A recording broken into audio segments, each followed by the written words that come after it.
I decided to do my project on the Asian American culture. So I did my project on Korean Americans. Um, I before doing this project, wasn't very familiar with any of the culture or religion or not very much of anything. So I found an opportunity to interview two people that are associated with my work, and um, it was really informational. These pictures right here are actually provided by my interviews. Most of the pictures here are of the second interview I did with Jennifer Force Ching. These are pictures of her in Korea when she was little. The pictures of the in the previous slides of the man and woman sitting down, those are of her parents. Those are her parents. Her parents were her mom was Korean and her dad was Cuban. So a lot of diversity. I thought she was a really good subject to interview. And here's just more pictures of them just in their daily life, holidays, vacations.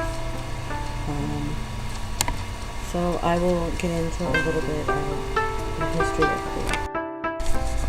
Not until the end of the Korean War and passage of the Referee Relief Act in 1953 did Koreans immigrate in substantial numbers. Since 2000, the census revealed that there has been an increase in Korean American population by a third to 1.1 million since then, and the Korean population has grown to approximately 1.3 million.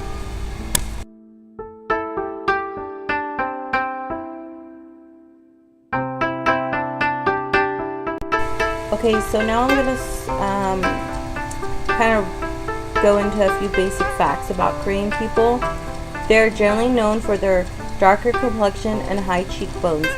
As a race, they are extremely nice as long as you treat them with respect.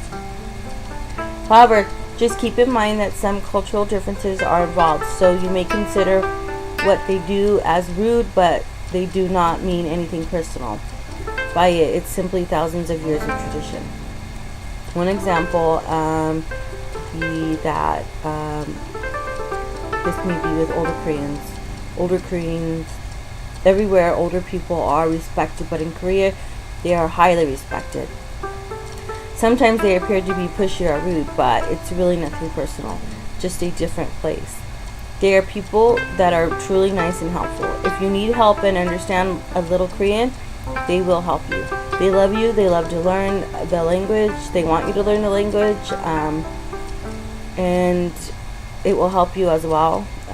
Some Koreans may be stubborn and independent, and some are still very grouped. And what I mean, it hasn't been long since Koreans came out of the whole dynasty deal. You may find a lot of generations with each dynasty, such as Lee Dynasty, Park, Kim, etc. And most of them are true. These are distinct characters that hold true, so older Koreans will ask a lot of questions about family background.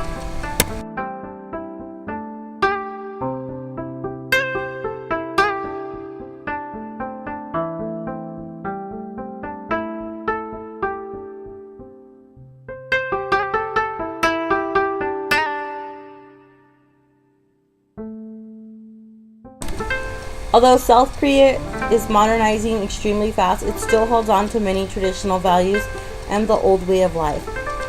Where there are not highly populated cities, there are rural areas which are still very poor and still follow traditional ways in life. In cities, millions of people live in apartments, but in rural areas, there are still traditional housing. And even though the cities are headed towards a very modern times, people still hold on to some tradition. And one thing that is guaranteed is language. Language has traditional values, social status, and respect directly in it. Words change depending on who you're speaking with. This will keep traditional values always present.